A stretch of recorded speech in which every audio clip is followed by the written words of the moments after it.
The delivery girl at midnight. It was almost midnight when Jason heard the knock. He paused his game, frowning. Who would come this late? The rain was heavy outside, and the wind howled like a lost ghost. Another knock. Soft, weak, almost like someone didn't want to be heard. Jason got up, grabbed a hoodie, and opened the door. A girl stood there, soaking wet, holding a pizza box in both hands. But this was no normal girl. She was alien. Her skin was pale blue and glowing faintly under the porch light. Her long silver hair was stuck to her face from the rain. Her big golden eyes blinked at him, scared and tired. Her uniform said, Galactic Pizza, Unit Number 49. But it was torn at the edges, and she had no shoes. Jason blinked. Pizza. She nodded slowly. You ordered pepperoni? He looked down. Yep. His late-night hunger was real. Right. Yeah. He took the box. How much do I owe you? She looked down. Already paid. He noticed her hands were shaking, her arms too thin. Her tail was wrapped around her leg like it was trying to keep her warm. You okay? Jason asked. She didn't answer. The rain picked up. Her body swayed slightly, like she was about to fall. Jason stepped back. You want to come in for a minute? Just till the rain slows. She opened her mouth to speak, then closed it. After a pause, she nodded. Jason moved aside, and she stepped in, dripping water all over the floor. He handed her a towel. Dry off, I'll get you something hot. She held the towel like she didn't know what to do with it at first. Then slowly she wrapped it around her shoulders. Jason poured a mug of warm tea. As he handed it to her, he asked again, You okay? You look kind of rough. She sipped slowly, then whispered, I'm homeless. He blinked. Wait, what? She nodded, staring into the mug. I sleep behind the shop in a storage pod. I don't get paid, just tips. But they took them today. Jason felt a chill. They took your tips? She nodded again. Said I was slow, weak, useless. Jason's jaw tightened. He didn't know much about aliens, but she didn't seem dangerous, just broken. What's your name? He asked softly. She looked up. Her eyes shined with fear. I don't have one anymore. They called me Courier Number 49, that's all. Jason's heart sank. You can stay here, he said before thinking. At least for the night. No one should be outside in this storm. She shook her head. I don't want to cause trouble. It's not trouble, he said firmly. The couch is clean. It's warm. You need rest. She stared at him for a long moment, as if trying to read his soul. Then, slowly, she nodded. Jason handed her another towel. You can use the shower if you want. She blinked. You trust me? Yeah. Why not? Her voice cracked. Because no one ever did before. Jason didn't know what to say, so he just gave a small smile and said, Well, first time, for everything. She went into the bathroom and Jason sat on the couch thinking, what had just happened? An alien pizza courier with no name, no home, and nowhere to go. Now in his house. His apartment suddenly felt very full. Minutes later, she returned wearing a clean t-shirt and sweatpants from his closet. The clothes were too big, but she looked warmer now. She sat on the far end of the couch, knees hugged to her chest, quiet. Jason placed the pizza box on the table. Hungry? She hesitated, then reached for a slice. She ate slowly, like someone afraid the food might vanish. Jason watched, her silently. So many questions burned in his head. Why was she alone? Who hurt her?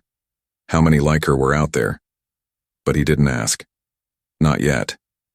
When she finished her slice, she looked up. Thank you. Anytime, he said softly. I'm Jason, by the way. She nodded. I used to be called Sonari. Long ago, before Her voice broke. Jason leaned back and whispered, "Sonari, huh? Nice to meet you." Her eyes grew misty. She whispered again, "No one has said my name in years." Outside the rain still poured, but inside that tiny room something rare was happening. A stranger gave a name, and a girl who had nothing began to feel human again. The blanket and the guest couch. The storm outside had not stopped. Thunder rolled in the distance. But inside Jason's small apartment, the air was still and heavy. Sonari sat curled on the couch, her knees to her chest. Jason had given her a warm blanket. She held it tightly, like it might vanish if she blinked. Jason sat across from her on the other chair. He didn't want to push her with too many questions. She looked calm on the outside, but her golden eyes were full of hidden storms. He placed a glass of water on the table and cleared his throat. "You can sleep here tonight. I'll be right here if you need anything." Sonari looked at him, unsure. "Why are you doing this?" Jason shrugged.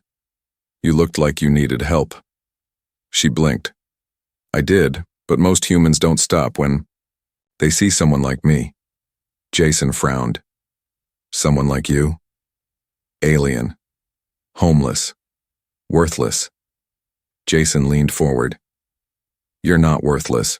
Whoever told you that, they're the ones who should be ashamed." Her eyes softened just a little. She nodded slowly, almost like she was trying to believe him. Jason stretched and stood. "I'll grab an extra pillow." He walked into his room and came back with a soft one. But when he returned, she wasn't on the couch anymore. The front door was open. Cold wind rushed inside. Jason's heart dropped. "Sonari?" He ran outside, barefoot, into the rain. She was halfway down the street, walking fast, shivering, arms tight around herself. "Sonari, wait." She froze, turned around slowly. "I'm sorry," she whispered as he caught up. "I didn't want to cause trouble." Jason stared at her. "Trouble? You were just sitting quietly on a couch. That's not trouble." "I thought you might change your mind," she said softly. "People always do. First they say it's fine, then they tell me to leave." Jason took a deep breath, then slowly removed his hoodie and wrapped it around her shoulders. "I'm not like them," he said. "Come back. Please." She looked into his eyes for a long time. Then silently, she turned and walked with him back to the apartment. Inside, she stood near the door, dripping again, unsure. Jason handed her a towel and dried his own hair. "Let's try again. This time you stay. No walking out, no second guessing, just rest." She hesitated, then gave the smallest nod. He placed the pillow on the couch and adjusted the blanket for her. "Lie down. You need sleep." Sonari slowly laid down, moving carefully like she wasn't used to comfort. Jason turned off the main lights, leaving only the soft glow from the kitchen. As he moved to sit on the floor with a blanket of his own, Sonari asked quietly, "Why didn't you yell at me?" "Huh? When I left? Why didn't you get angry?" Jason smiled gently. "Because I understood why you left. You're scared." Sonari stared at the ceiling. "I haven't slept inside a real home in months." Jason's heart tightened. She continued, her voice low. "The other couriers said I was slow. I was always last. They laughed. I only got the night shifts because no one else wanted them. Then last week my pod lock broke. Someone stole my jacket and food. I've been delivering in the cold since." Jason didn't know what to say, so he just whispered, "I'm sorry that happened to you." Sonari whispered back, "Me too." Minutes passed. Silence filled the room. Then suddenly, a soft voice asked, "Jason, yeah? I used to dream of having a home, a place with light, a door that didn't close on me."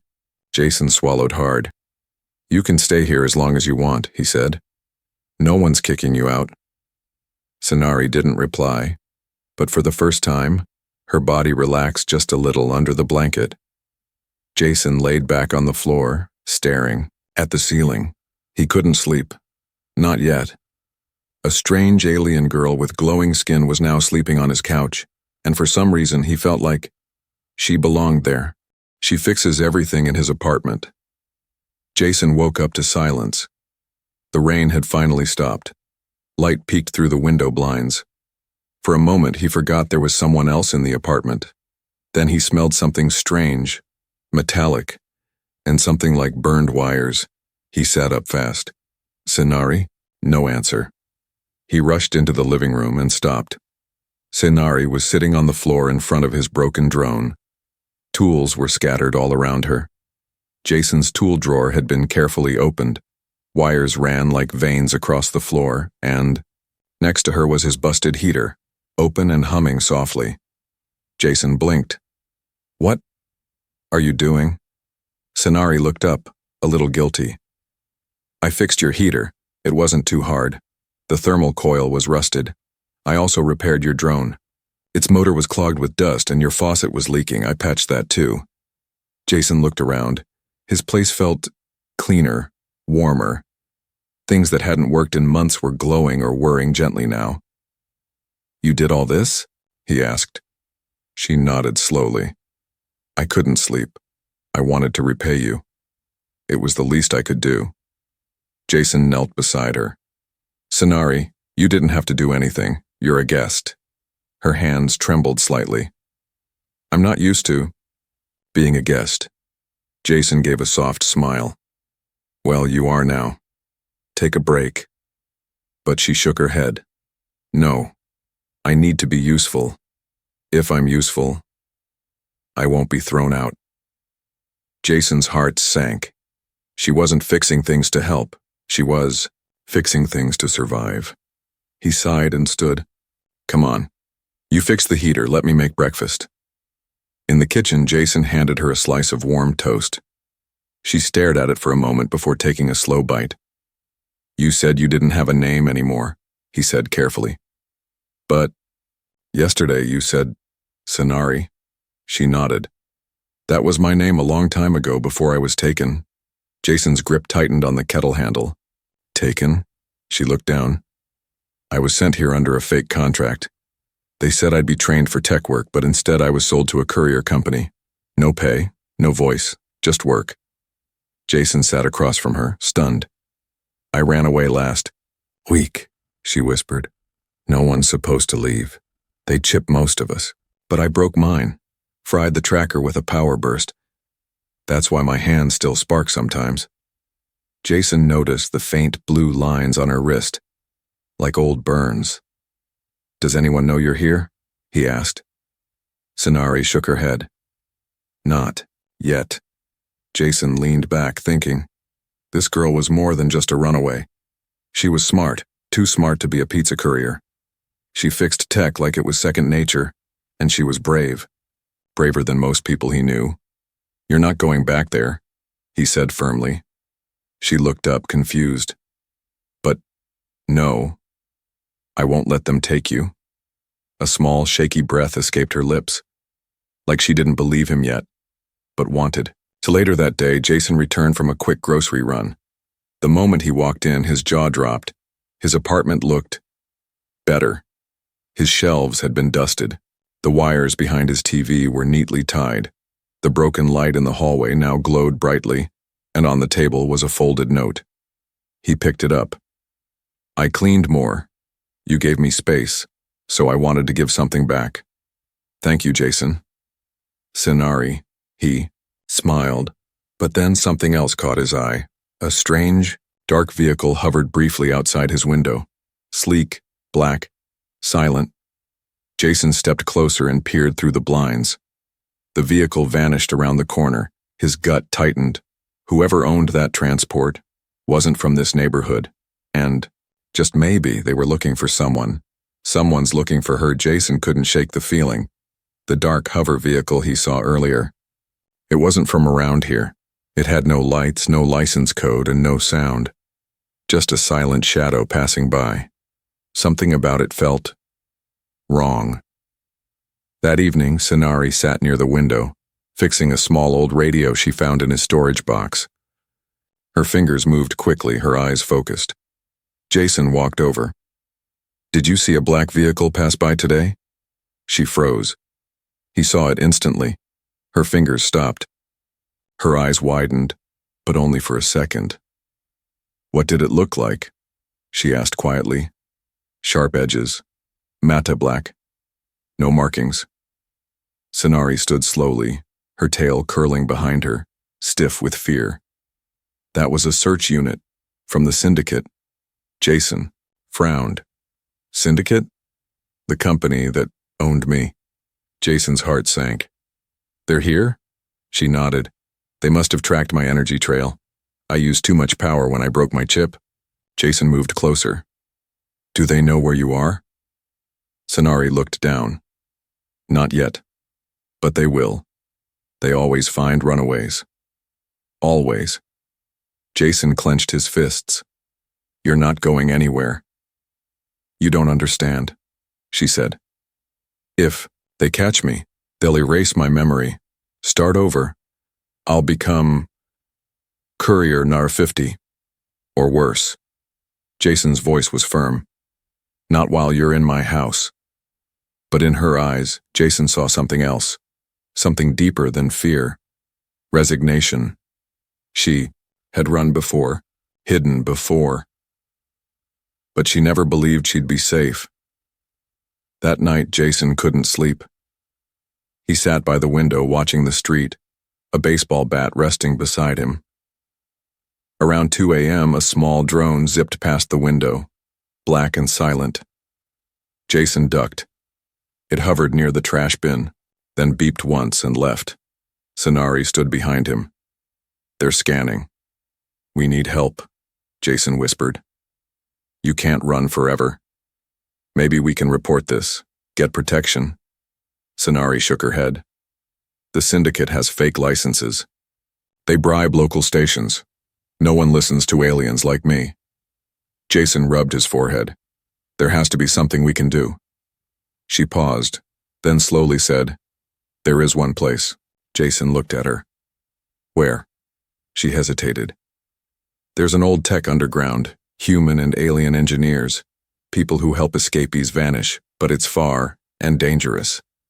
Jason grabbed his coat. Then we'll go. Her eyes widened. You'd come with me? I'm not letting them take you. If I have to walk through every alley in this city, I'll do it. Sonari stared at him for a long time, then whispered, You're the first person who didn't ask what species I am. Before deciding if I mattered. Jason smiled sadly. You're Sonari, that's enough. Before sunrise, they packed quietly. Jason loaded a small backpack. Food, tools, fake ID chips he once bought as a joke. Sonari handed him a map, drawn in her glowing ink. Their path would go through old drainage tunnels and unused tram stations. We'll stay underground until we're past Sector Line 9, she explained. After that, they can't scan freely, it's off-grid. Jason nodded. Let's go. They slipped out the back door, disappearing into the shadows just as another black vehicle hovered silently above the rooftops. By the time the syndicate's search team entered Jason's apartment, it was empty. But on the couch, folded neatly, was a blanket, and under it, a name scrawled in glowing ink. I'm not Courier Tugger 49, I'm Sonari, and I'm free now. The fight in the alley. The tunnels were cold. Jason and Sonari moved quietly through the old metro system, their steps echoing through the rusted pipes. Faint lights blinked overhead. Rats scattered. Water dripped somewhere deep. Jason checked the map again. Almost there. We just need to reach exit node 14. Sonari nodded but didn't speak. Her ears twitched every time they heard a sound. Jason noticed her tail was stiff again. Her fingers sparked slightly as she clutched a small tool in one hand. A sharp, glowing screwdriver. They reached the next turn, but Jason stopped. Ahead of them, a shadow moved. Then another. 3 syndicate trackers stepped from the dark, faces hidden behind black helmets. One of them raised a scanner. It beeped red. Jason cursed under his breath. They're here.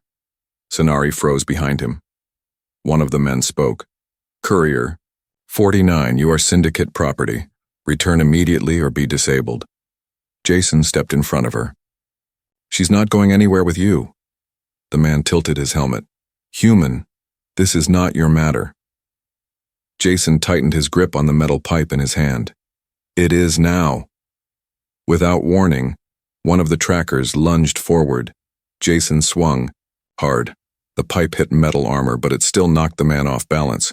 Another one grabbed him from behind. Jason struggled, elbowed him, broke free. But the third tracker was already grabbing Sonari by the arm. No, she cried, sparks flying from her hands. The tracker shouted as energy crackled across his armor. She twisted, kicked him, then used the screwdriver right into a joint. The man fell with a groan. Jason tackled the last one, pushing him into a wall. The two of them fought, fists slamming into armor and bone. Jason's lip bled. His arms ached. But he didn't stop. Sonari joined in, using tools, wires, anything she had. The two fought together, not like strangers, but like teammates. Finally, the last tracker slumped to the ground, groaning and defeated. Jason panted. We need to move. Fast. Sonari's eyes were wide. You fought them. For me. Jason gave a tired smile. You're not alone anymore. She stepped closer, her voice shaking. I've never had anyone do that. Never. Jason looked at her, dirt and blood on his face. Get used to it. They escaped deeper into the tunnels, taking side paths and climbing old service ladders. Sonari guided them, her memory perfect even in the dark. Finally, after 2 more hours, they reached a hidden service hatch with an old tech symbol. She knocked 3 times, then once more. A red light scanned her. The door opened. An older alien, man with 6 arms, peeked out. You brought trouble? Jason laughed weakly. We are trouble, the man sighed. Get inside, before the syndicate smells your sweat. Inside was a hidden safe house. Wires, screens, machines humming softly. Others were there too. Aliens, some with scars, others with implants ripped out. Sonari looked around in wonder. This is the place I dreamed of. Jason sat on a bench, finally letting his bruises breathe. Welcome home, Sonari. She turned to him, and this time, she smiled. Not out of fear, not because she owed him, but because for the first time in her life, she was safe. New life, new name. 2 days passed. Sonari didn't run, she didn't hide. For the first time in a long time, she rested. The tech safe house was small but full of warmth. People shared tools, fixed each other's wounds, and worked in silence side by side. No one asked her where she came from. No one called her Courier Sarn 49. And that felt strange. Jason sat beside her in the corner workshop. His bruises were fading, but he still winced when he stretched. He was adjusting a loose wire when he asked, "How are you feeling?" Sonari looked up from the console she was working on. Tired, but good tired. Jason smiled. Good. You earned that. Sonari lowered her head. I keep waiting for someone to tell me to leave, or give orders, but no one does. Because here, Jason said, you're not a tool. You're a person. Sonari held that thought like it was fragile. She whispered, I want to believe that. Jason stood and motioned for her to follow. Come with me. There's something you should see. He led her down a hallway, into a room filled with screens and small glowing panels. A woman with thick goggles turned and grinned. You brought the famous runaway? Jason chuckled. This is Vera. She handles identity changes. Vera waved a tool. You want to disappear? I can erase your past and give you a new life. Sonari hesitated. New life? Jason nodded. A real one, with a new name, a name you choose. Sonari blinked. I already have a name, Sonari. Vera smiled. Then we'll make it official. They sat her down, scanned her eyes, and took a print of her palm. She looked nervous. Her hands shook slightly. Jason leaned in. You okay? She nodded. Yes, just, no one's ever asked me to choose anything, not even what I wanted to eat. Vera laughed kindly. Well, sweetheart, get ready to choose everything. 1 hour later, Sonari stood in front of a screen. Her profile blinked. Sonari Velen status. Independent resident. Earth safe zone. 12 skills. Advanced tech repairs. Energy wiring. Courier navigation. Jason read the screen and smiled. Velen? That's a nice last name. Sonari's cheeks flushed. Faintly. It was my mother's name. I barely remember her. But she once told me, names carry strength. Jason nodded.